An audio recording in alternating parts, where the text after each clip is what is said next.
जय श्री राम। सभी को जय सिया राम।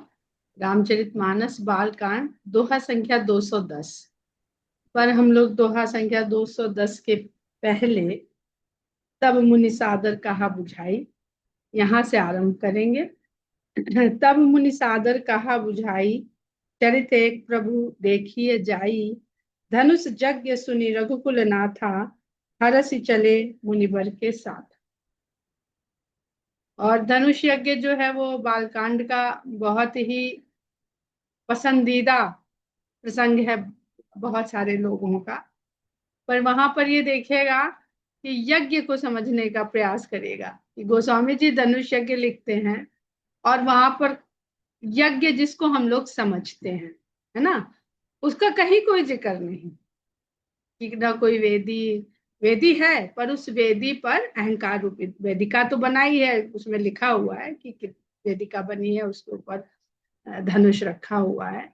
तो वेदी का अर्थ क्या है, यज्ञ का अर्थ क्या है, और क्या यज्ञ का मूल स्वरूप क्या है मनुष्य के जीवन में, जिसको गोस्वामी जी और या रामायण में सभी जगह इसको धनुष यज्ञ कहा गया है। हर्ष चले मुनिवर के साथ, हर्ष के साथ मुनि के साथ राम और लक्ष्मण चल पड़े। आश्रम एक दीख मगमाही, खग मृग जीव जंतु तहना। पर धनुष यज्ञ के लिए जब वो मिथिला की ओर आगे बढ़े तो रास्ते में, मतलब मिथिला में प्रवेश कर चुके, मिथिला की सीमा में प्रवेश कर चुके, राजधानी में प्रवेश अभी नहीं। तो रास्ते में एक आश्रम दिखाई देता है जहां न पशु है न पक्षी है, कोई भी जीव जंतु वहां पर नहीं है। पूछा मुनि शिला प्रभु देखी, सकल कथा मुनि कहा विसेखी। उस आश्रम में एक शिला को देख करके भगवान राम उस शिला के संबंध में पूछते हैं और विश्वामित्र मुनि उस शिला से संबंधित सारी कथा राम को सुनाते हैं। कहा विसेखी मतलब बहुत सारी कथाएं कही। विश्वामित्र और राम ने मार्ग में भी और आश्रम में भी बहुत कथा कही, सुनी गई। अभी भी भगत है तू बहु कथा पुराना, लेकिन ये जो है ये विशेष कथा। अब विशेष कथा को गोस्वामी जी बहुत विस्तार से कहते नहीं है, तो वो विशेष कथा की जो विशेषता है वो सब हमको समझने की आवश्यकता है। सबसे पहले तो देखिए कि ये तीसरा आश्रम है। जब से भगवान राम विश्वामित्र जी के साथ चले, सबसे पहला आश्रम जो है मानस में उसका जिक्र नहीं है, पर उससे काम आश्रम, जहाँ पे ये जीवन के आश्रम है। हम लोग जीवन में वैसे तो 4 आश्रम में निवास है, पर ये चारों आश्रम में रहते हुए हम इन सब तीनों आश्रम में घुसे रहते हैं। वो कहते हैं ना, एक उसके अंदर एक और डिपार्टमेंट होता है। तो उसके अंदर क्या चलता रहता है।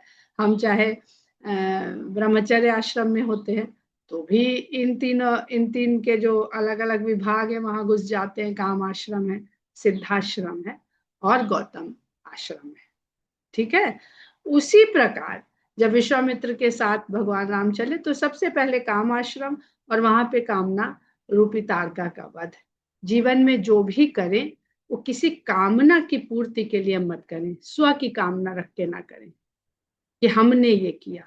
तो अगर हम कामना का वध करके कोई कार्य करते हैं तो वो लोक कल्याण का कार्य होता है, वो भी क्रेडिट हमें लेना नहीं है कि हमने तो बड़ा लोक कल्याण कर दिया। कामाश्रम के बाद सिद्धाश्रम, सिद्धाश्रम यानी साधना का आश्रम। वहां पे क्या हो रहा है, ऋषि मुनि यज्ञ करते हैं, विद्यार्जन करते हैं, खुद पढ़ते हैं, जो ज्ञान प्राप्त होता है वो शिष्यों को प्रदान करते हैं। तो साधना, साधना का आश्रम है और साधना से ही सिद्धि प्राप्त होती है, तो वो सिद्धाश्रम है। सिद्धाश्रम में भी किस प्रकार काम आश्रम के जीव जंतु मारीच और सुबाहु वहां भी आक्रमण करते रहते हैं। तो हम लोगों ने बात करी थी ना कि काम आश्रम जो है वो तमोगुणी प्रधान है और सिद्धाश्रम साधना सतोगुणी प्रवृत्ति ही है। पर ऐसी सतोगुणी है जहां पे तमोगुण का भी प्रवेश होता रहता है। अब देखिए, हम लोग ने जब सांख्य दर्शन पढ़ा था तो पढ़ा था कि रजोगुण एक्टिवेट करता है सत्व को और तमो को और चलाता है, लेकिन यहाँ पर दिखाई दे रहा है कि सत्वगुण में तमोगुण का आक्रमण होता है, निशाचर का आक्रमण, तमोगुणी प्रवृत्ति का आक्रमण। जब बच्चे स्टूडेंट लाइफ में होते हैं, आईआईटी और मेडिकल और आईएएस के लिए कितना कितना घर को त्याग करके आश्रम में ही तो जाते हैं। क्या है जहाँ जगह जगह कोटा जाएं या मुखर्जी नगर जाएं या प्रयागराज जाएं, ये आश्रम ही है, सब सिद्धाश्रम है।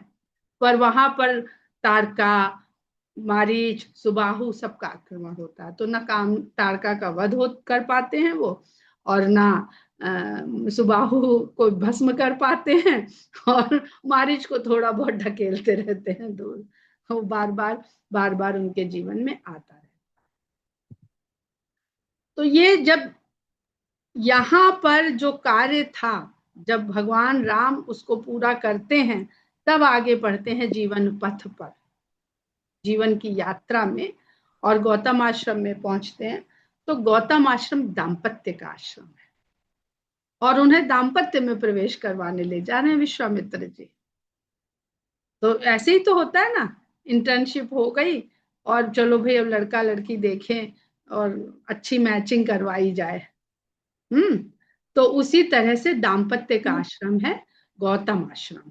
वहां कौन है? गौतम ऋषि हैं। गौतम ऋषि की पत्नी अहिल्या है, उनका एक पुत्र भी है शतानंद, जो जनकपुरी में राजपुरोहित हैं। जैसे अयोध्या में गुरु वशिष्ठ हैं, वैसे मिथिला में शतानंद जी हैं। अब दाम्पत्य में क्या क्या की आवश्यकता है, बहुत कार्य होते हैं, और एक पदवी दर पदवी गौतम ऋषि की बढ़ती जाती है। सबके अपने अपने कर्तव्य हैं दाम्पत्य आश्रम में, सबके कर्तव्य। जैसे सिद्धाश्रम में गुरु और शिष्य का कर्तव्य है, गुरु का कर्तव्य है कि शिष्य को साधना करवाए, वो अपनी सिद्धियां प्रदान करने के साथ साथ उसको सुरक्षित भी तो रखे। सुरक्षा नहीं प्रदान करी, आगे उत्तरकांड में गोस्वामी जी ने लिखा है ना कि कलयुग में गुरु शिष्य कैसे होंगे। वो गुरु शिष्य का धन तो खर्च करवाएंगे, पर वो उसके कष्टों का निवारण नहीं कर पाएंगे। ये लिखा है चौपाई में, अगर आप लोग को याद हो।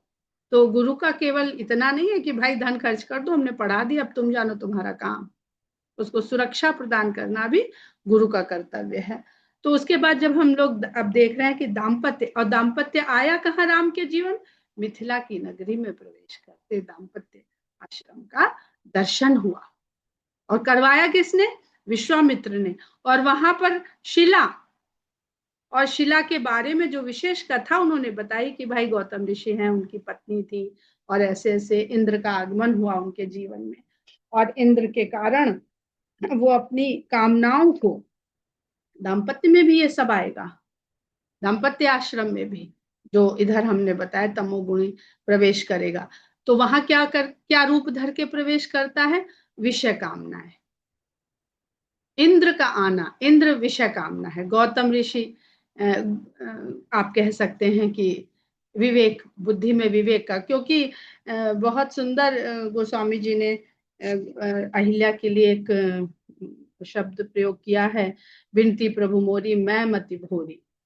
तो बुद्धि, अहिल्या जो है, दाम्पत्य किसका संबंध है? बुद्धि और विवेक का, अध्यात्म के मार्ग पे। अब हम यहाँ सामाजिक स्तर पर भी दाम्पत्य, और अध्यात्म के मार्ग पे दाम्पत्य क्या है? बुद्धि और विवेक का संयोग होना, तो हम सही मार्ग में चलेंगे। अहिल्या अपनी विषय कामनाओं को नियंत्रण में नहीं कर पाई। कब नहीं कर पाई? जब झूठ मूठ का सवेरा हुआ। ऐसा चंद्रमा ने मुर्गा बन के भाग दी थी ना, तो गौतम ऋषि ने कहा भोर हो गई, और वो गंगा स्नान के लिए चले गए। वो स्नान के लिए चले गए, विवेक हटता है स्थान से, तो इंद्र प्रवेश करता है चोरी से। विवेक दूर गया, और अभी पूरा नहीं गया है, थोड़ी देर के लिए हटा है, और रात्रि है। रात्रि का मतलब जो अज्ञान रूपी अंधकार जिसमें विषय कामनाएं प्रबल हो उठती हैं। सारे बुरे काम रात्रि में अधिक होते, क्योंकि नकारात्मक प्रभाव बढ़ जाता है। क्यों बढ़ जाता है? सूर्य हमारी ऊर्जा का स्रोत है, और ऊर्जा का स्रोत यानी सकारात्मकता। सकारात्मकता का प्रवेश हमारे यहाँ रुका तो नकारात्मकता ने निशा को मोह अंधकार, अज्ञान अंधकार गोस्वामी जी ने जगह जगह किया। तो जैसे ही विवेक वहां से हटा, इंद्र के रूप में इंद्रिय को विषय कामनाओं ने प्रवेश कर दिया, और इंद्र के आगे अहिल्या जड़वत हो गई। यानी जो बुद्धि तो है, पर विवेक चला गया है, तो जड़ता आ गई। बुद्धि में जड़ता यानी भले बुरे की सोच पाना खत्म हो गया, शिथिल हो गया। और इंद्र के साथ जब उन्होंने संसर्ग किया, गौतम ऋषि ने देखा ये तो भोर थी नहीं, ये झूठी भोर थी, तो वो वापिस आ गए। जब वापिस आ गए तो वाल्मीकि रामायण में ये सब प्रसंग लिखा हुआ है। तो गौतम ऋषि, इंद्र भागा, विवेक आया तो फिर विषय कामना भागी, फिर बुद्धि जागृत हो गई। ये कि सब कुछ जागृत, विवेक के जागृत होने का यहाँ पर संकेत है। और दाम्पत्य में भी इसकी कितनी बड़ी भूमिका है, दाम्पत्य में ही सबसे अधिक भूमिका है। तब गौतम ऋषि ने जब पूछा तो उन्होंने अब क्या कहती, तो वही असत भाषण, जो बुद्धि सदा अपने बचाव के लिए असत भाषण का सहारा लेती है, कि हमने समझा कि आप उनका रूप धर के आया था। यानी जो विषय कामनाएं हैं वो गौतम का रूप रख के, विषय कामनाएं विवेक का रूप रखकर हम पे अटैक करती हैं, और हम अपनी गलतियों को जस्टिफाइड करते हैं। अरे दुनिया कर रही है, हम भी करेंगे, इसमें कौन सी गलती है, ऐसे कहते हैं ना। अपनी गलत बातों को हम जस्टिफाइड करने लगते हैं। तो जो विषय कामनाएं हैं वो विवेक का रूप, गौतम का रूप रख के आती हैं हमारे सामने। ये आध्यात्मिक पक्ष है इसका। लेकिन गौतम ऋषि बहुत आहत हो गए कि मेरी इतनी प्रिय अहिल्या कौन है। अहिल्या, ब्रह्मा जी ने अहिल्या को बनाया, तो जब बनाया तो उनके अंदर कोई भी सौंदर्य में कोई दोष ही नहीं था। ऐसा सौंदर्य जिसमें एक भी त्रुटि ना हो, उसे अहिल्या कहते हैं। तो उन्होंने कहा कि जब उसका निर्माण हो गया तो इंद्र को लगा कि अब ब्रह्मा जी की उत्कृष्ट कृति है, उनकी सृष्टि की, तो ये मुझे ही मिलेगी, क्योंकि मैं तो इंद्र हूं, सबसे पहले मुझे मिलेगा। तो इंद्र को तो दिया नहीं। ब्रह्मा जी ने इसकी लोग इतनी इतनी मतलब कहते हैं विभत्स व्याख्या करते हैं कि मन बड़ा दुखी हो जाता है। लेकिन ब्रह्मा जी ने गौतम ऋषि को दिया।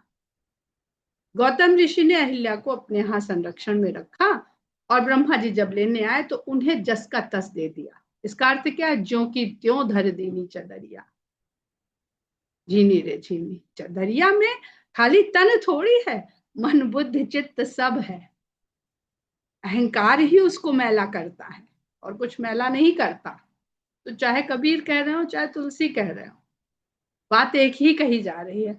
गौतम ने जस का तस दे दिया, तो वह ब्रह्मा जी ने कहा ये सबसे ज्यादा सुरक्षित इन्हीं के पास है, तो उनको पत्नी के रूप में सौंप दिया।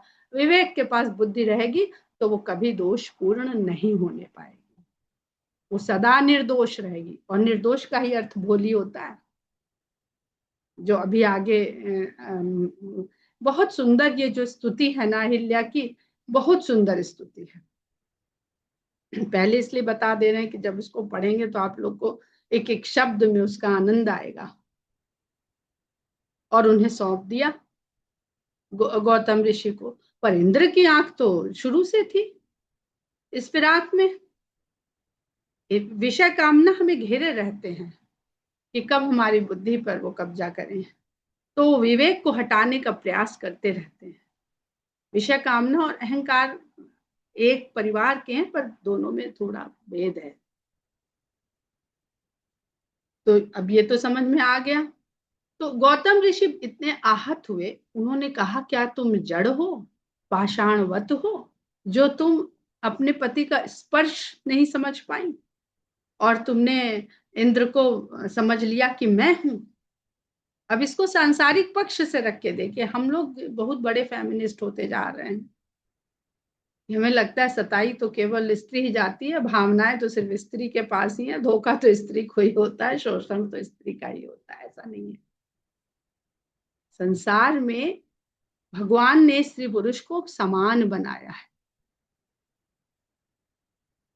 तो उन्होंने कहा कि त्याग दिया कि तुम पाषाण, जो तुमने कहा है वैसी ही हो जाओ। तो वो पाषाणवत हो गई, बुद्धि जड़ हो गई। उस दिन से जड़ हो गई जिस दिन विवेक ने बुद्धि को त्याग दिया, उस दिन से बुद्धि जड़ हो गई। अब बुद्धि तो छटपटाती है भीतर हमारे कि नहीं, हमें ये नहीं, रजोगुण, दाम्पत्य का आश्रम है, रजोगुण प्रधान है यहाँ पर। दाम्पत्य में रजोगुण की प्रधानता है। अपना करेंगे, अपने परिवार का करेंगे, फिर बचेगा तो साधु संतों को, निर्धनों को, जरूरतमंदों को सहायता करेंगे। यही रजोगुण है। जब वो छटपटाती है तो गौतम ऋषि उसे कहते हैं कि ठीक है, जब राम के रूप में ईश्वर अवतरित होंगे तो वही तुम्हारा उद्धार करेंगे। तो उद्धार क्या है? ईश्वरीय चेतना। तो ये सब तो संसार में चलता रहेगा। ईश्वरीय चेतना, जब ईश्वर कृपा करेगा, प्रभु की कृपा होगी, तभी अब तुम में वो जागृति आएगी, और तब ही हमारा तुम्हारा मिलन होगा। तो राम ने उद्धार किया। अब वो केवट कहता है ना कि तो वो नारी बन गई थी, तो उद्धार किया, तो उद्धार करने वाला फिर साकेत धाम क्यों नहीं गया? प्रभु पद को क्यों नहीं प्राप्त किया? पति के पास गई, पतिलोक गई। पतिलोक बुद्धि का रामायण गृहस्थ की कथा है, दाम्पत्य की कथा है, परिवार की कथा है। यहाँ पलायन नहीं है, यहाँ वो नहीं है कि वैराग्य ले लो, सन्यासी हो जाओ, सब त्याग दो। नहीं, सारे कर्तव्य निर्वहन करने हैं, और बुद्धि, विवेक, चेतना भगवान की कृपा के साथ करने। तो पतिलोकों को गई, अर्थात बुद्धि जब विवेक के साथ रहेगी तो ये गठबंधन सदा सदा, जितने भी दाम्पत्य आश्रम हैं, ये पुष्पित पल्लवित होंगे, विश्व का कल्याण करेंगे। यही विश्वामित्र का उद्देश्य है। और एक और हम यहाँ पर देखते हैं कि विश्वामित्र राम को परख भी रहे।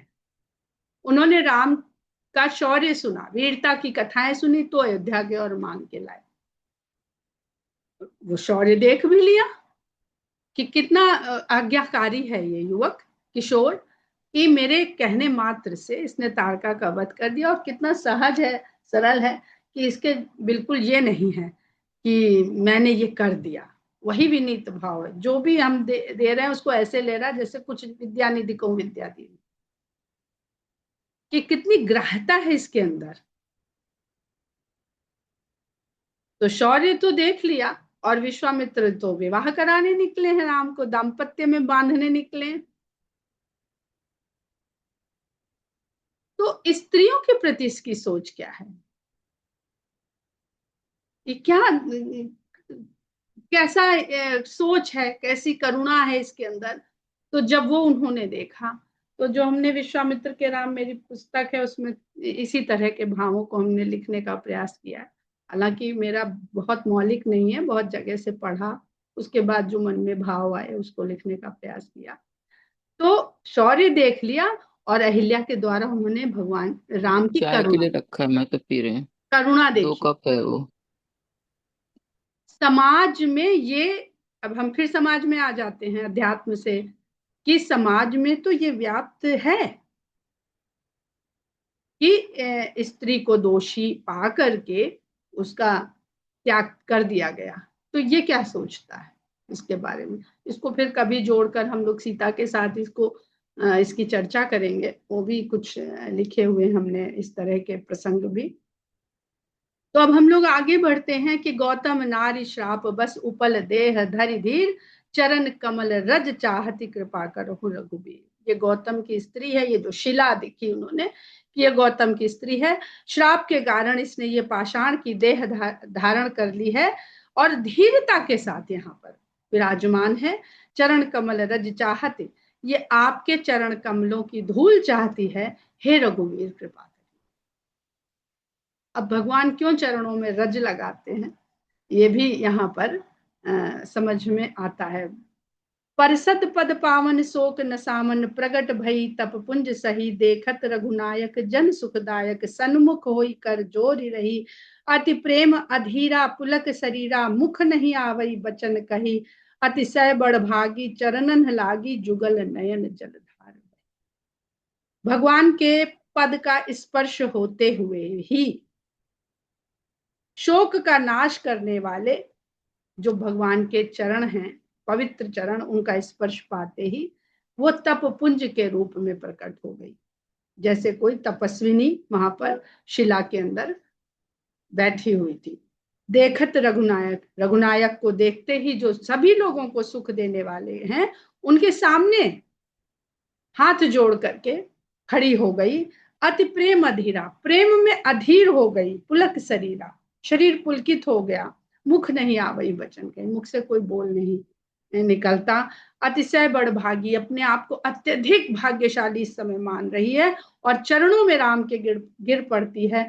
दोनों नयनों से जल की धारा बहने लगती है, अश्रु बहने लगते हैं। अगर आप लोगों की अनुमति होगी तो इस पर जो हमने प्रसंग लिखा है उसको पढ़ के सुना देंगे, तो और भी जो अहिल्या रूपी स्त्री का जो भाव है उससे वो आप लोग और उसको जुड़ सकेंगे उस भावना से। धीरज मन कीन्हा प्रभु कहूँ चिन्हा, रघुपति कृपा भगति पाई, अति निर्मल बानी स्तुति ठानी, ज्ञान गम्य जय रघुराई, मैं नार्य पावन प्रभु जग पावन, रामन रिपु जन सुखदाई, राजीव बिलोचन भव भय मोचन, पाहि पाहि शरण। अपने मन में धीरज धारण करके भगवान के सन्मुख होने पर भगवान तो आपको सब चीज से परे कर देते हैं, लेकिन धीरज के साथ वो फिर भगवान को कुछ कहना चाहती है तो धीरज धारण करती है, अपने प्रभु को पहचान लेती है और राम की कृपा से भक्ति को पाती है। राम की कृपा मिली गौतम और विश्वामित्र के कारण और उस कृपा से मिली भक्ति। तो भगवान अगर कुछ देते हैं वो भक्ति है। भगवान के पास देने को जो है ना सामग्री वो भक्ति है। अति निर्मल वाणी, बहुत ही निर्मल वाणी से भगवान की स्तुति करती है और कहती है कि ज्ञान गम्य जय रघुराई, आप तो ज्ञान के द्वारा जाने वाले हैं, मैं नार्य पावन। ज्ञान कहाँ से आता है? बुद्धि से। तो बुद्धि को हिम्मत सोचे कि बुद्धि ना होती तो हम कुछ नहीं, ऐसे ऐसे शंकाएं ना करते। मैं नार्य पावन, जो बुद्धि है वो विषय कामनाओं से मैली होकर के अपवित्र हो गई, अपनी विषय कामनाओं की इच्छा में अपवित्र हो गई है, सांसारिक इच्छाओं में फंसकर अपवित्र हो गई है। हे प्रभु जग पावन, और हे प्रभु आप तो संसार को पवित्र करने वाले, रावण के शत्रु हैं, सबको सुख दे। अरे मैं तो खाली विषय काम, अभी हमने कहा था ना विषय कामना और अहंकार में अंतर समझिएगा। मैं तो कामनाओं के चंगुल में फंस करके अपवित्र हो गए और आप तो रावण के शत्रु हैं।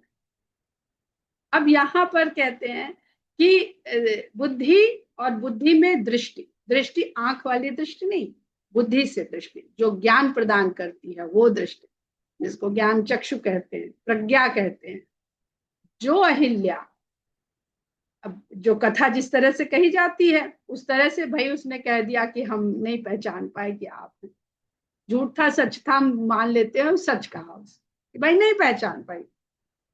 तो जो अहिल्या अपने पति के रूप में आए हुए नकली इंद्र को नहीं पहचान पाई, ये कामना हमारे पास आ रही है, ये हमारा कल्याण करेगी कि हमारा अमंगल करेगी, जिसमें ये दृष्टि नहीं थी समझने की, वो अहिल्या भगवान को देख करके ये देख पा रही है कि तो रावण के शत्रु,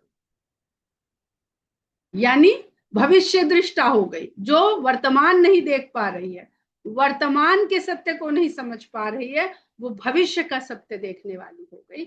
ये है भगवान की कृपा। इसमें कोई अतिशयोक्ति नहीं मानिएगा, इसमें बहुत दोष भी लोग कहते हैं, लेकिन ये भगवान की कृपा है। जिस पर भगवान की कृपा हो जाती है वो काल से परे प्रभु को देखने लगता है। उसको सब सब कुछ एक क्षण में सब कुछ, काकभूषुंडी को दिखला दिया, माता कौशल्या को दिखला दिया, फिर वो काल की वहां पे गिनती नहीं होती कि क्या घंटे लग गए और कितना दिखा पाए आप।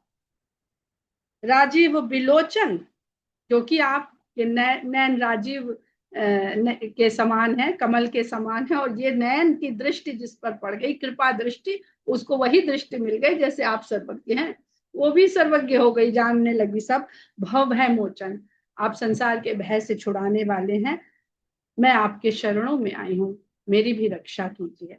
मुनिश्राप जो दीन्हा अति भल कीन्हा, परम अनुग्रह में माना। देखो भरी लोचन हरि भव मोचन, यही लाभ शंकर जाना। बिनती प्रभु मोरी मैं मति भोरी, नाथ न मांगू बराना। पद कमल परागा रस अनुरागा, मम मन मधुप करे पाना। कहती है कि जो हम लोग बात करते हैं ना, जो होता है अच्छे के लिए होता है। जितने शाप अभी तक हम लोगों ने पढ़े उन सब में कल्याण ही हो रहा है। किसी शाप में बता दीजिए कि इस शाप से कल्याण नहीं हुआ। चाहे नारद ने शाप दिया तो वे कितने लोगों को भगवान मिल गए। जितने भी शाप अभी समय हमें नहीं याद आ रहे हैं। तो कहती है कि गौतम ऋषि ने मुझे जो शाप दिया था, बहुत क्षमा कर देते तो शायद आपके दर्शन नहीं होते, पर जो शाप दे दिया उसके कारण ही तो मेरा इतना बड़ा कल्याण हो गया कि मैं तो उस शाप को आपका परम अनुग्रह मान रही हूँ, उनका भी परम अनुग्रह है। देखो भरी लोचन, मैं नैन भर के आपको देख पा रही हूँ। हरि भव मोचन, वो हरि जो संसार से मुक्त कराने वाले हैं, और इस लाभ को केवल शंकर जानते हैं, तभी वो सब कुछ त्याग के वैरागी बने घूमते हैं। विनती प्रभु मोरी मैं मति भोरी, नाथ न मांगू बराना। हे स्वामी, मेरी तो बस इतनी ही विनती है कि मेरी बुद्धि बड़ी भोली है, बुद्धि भोली है, बेचारी फंस जाती है विषय कामनाओं। इसलिए मैं कोई अन्य वर आपसे नहीं मांगती, मांगो वर आना। नाथ न मांगो वर आना, हे नाथ मैं अन्य वर नहीं मांग रही हूँ कोई। पद कमल परागा रस अनुरागा, क्योंकि सब तो देख लिया। गौतम ऋषि के आश्रम में क्या नहीं था, एक से एक विद्वान आते थे, तो विद्वता के संगत से भी कुछ हासिल नहीं हो पाया, विषय कामनाओं में फंस गई मैं। तो हे भगवान, मैं आपके चरण कमलों के पराग का रस में मेरा अनुराग हो, और मैं उसी पराग चरण के रज जो धूल है वही पराग हो, और मेरा मन रूपी भौरा बस उसका ही पान करे। बहुत सुंदर है कि पंक्ति तो मतलब कहने का तो बहुत मन करता है कि इस पर बहुत कुछ कहें, पर समय हम लोगों का तेजी से भागता है। जय पद सुर सरिता परम पुनीता, प्रगट भई शिव शीस धरी। सोई पद पंकज जहि पूजत अज, मम सिर धरेउ कृपाल हरि। एहि भांति सिधारी गौतम नारी, बार बार हरि चरण परी। जो अति मन भावा सो बरु पावा, गए पति लोक आनंद। कहते हैं जिन चरणों के स्पर्श से गंगा नदी जैसी परम पवित्र नदी प्रकट हुई, कि इतनी पवित्र थी कि आपके चरण छूने से जो प्रकट हुई उनको शिव ने अपने शीश पर धारण किया। सोई वही चरण कमलों को जिनको सदा ब्रह्मा जी पूज पूज के सृष्टि करते रहते हैं, वो चरण भगवान ने आज मेरे शीश पर धर दिए। ये पढ़िएगा आप लोग और इसका आनंद लीजिएगा, और कल बताइएगा आप लोग इसकी व्याख्या और अर्थ करिएगा अपने भाव। यही भांति सिधारी, इस प्रकार गौतम की स्त्री बारंबार भगवान के चरणों में पड़ती हुई अपने पति के लोक में आनंद पूर्वक इस प्रकार गई कि उसने वह वरदान पा लिया जो उसके मन को भा रहा था। क्या, जो अभी ऊपर हम लोगों ने पढ़ा, जो अति मन भावा सो बर पावा, वही वरदान उसने भगवान से पा लिया, और जो मांगा वो पा लिया, तो फिर आनंद ही आनंद है।